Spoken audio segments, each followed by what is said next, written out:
विज्ञान का उपयोग मानवता के हित में हो। संजय शर्मा, जयपुर 5 फरवरी। एस जैन सुबोध स्नातकोत्तर महाविद्यालय, जयपुर में साइंस, सोसाइटी एंड एनवायरनमेंट विषय पर 2 दिवसीय राष्ट्रीय संगोष्ठी का शुभारंभ हुआ। उद्घाटन सत्र में मुख्य अतिथि राज्य मंत्री संजय शर्मा ने कहा कि विज्ञान का सदुपयोग मानव जाति और पर्यावरण की भलाई के लिए होना चाहिए। उन्होंने एक पेड़ मां के नाम अभियान को अपनाने और प्रकृति संरक्षण पर जोर दिया। कार्यक्रम की अध्यक्षता वी सरवन कुमार ने करते हुए विज्ञान, समाज और पर्यावरण के बीच संतुलन की आवश्यकता बताई। विशिष्ट अतिथि पवन कुमार उपाध्याय ने अरावली और वन्यजीव संरक्षण पर प्रकाश डाला। मुख्य वक्ता गौहर रजा ने विज्ञान और प्रौद्योगिकी के अंतर को समझाया।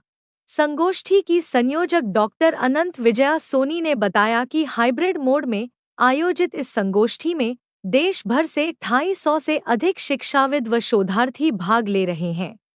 मैं doctor Renu Joshi, principal Subodh PG college.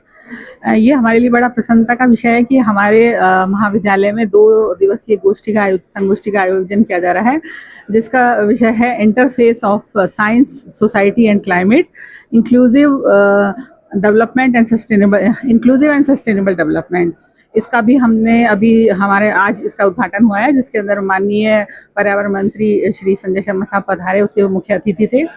Pollution control board से और पर्यावरण विभाग से श्री पवन उपाध्याय साहब थे और भुवनेश माथुर साहब थे, और डीएसटी के सेक्रेटरी श्री वी सरवन कुमार साहब ने इस उद्घाटन सत्र में भाग लिया। कीनोट स्पीकर श्री गौहर रजा साहब पधारे और पूरे हिंदुस्तान से बहुत एमिनेंट स्पीकर्स इसमें पधारे हैं। लगभग 400 पार्टिसिपेंट्स ने पूरे ऑल ओवर इंडिया से इसमें पार्टिसिपेट किया है, और ये बहुत ही महत्वपूर्ण विषय पर हम ऑर्गेनाइज कर रहे हैं ये कॉन्फ्रेंस, क्योंकि विकास के साथ साथ हमको सोसाइटी की नीड्स की आवश्यकताओं को भी देखना पड़ेगा, और हमको हमारे क्लाइमेट और पर्यावरण को भी इंश्योर करना पड़ेगा। विकास करते समय हमें देखना पड़ेगा कि इसका बेनिफिट्स किसको है और उसमें हम क्या खो रहे हैं।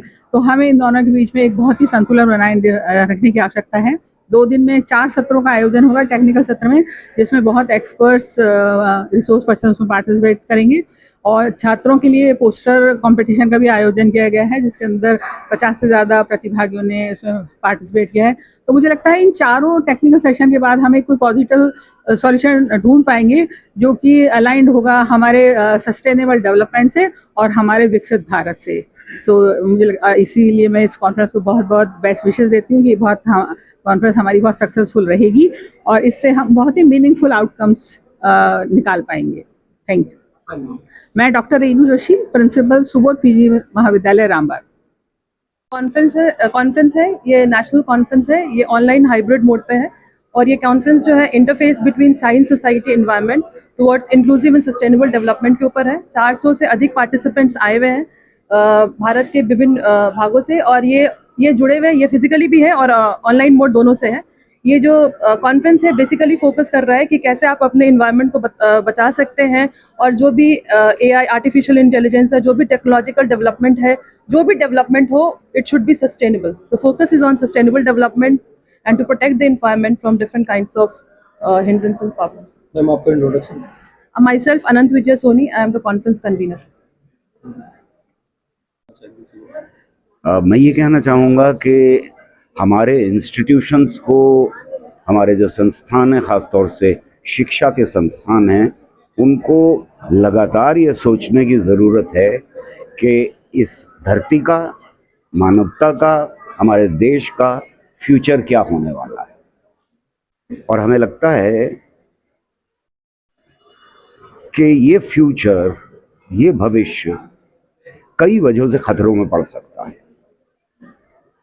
और आगे आने वाली नस्लों के ऊपर उसका बहुत गहरा असर पड़ सकता है।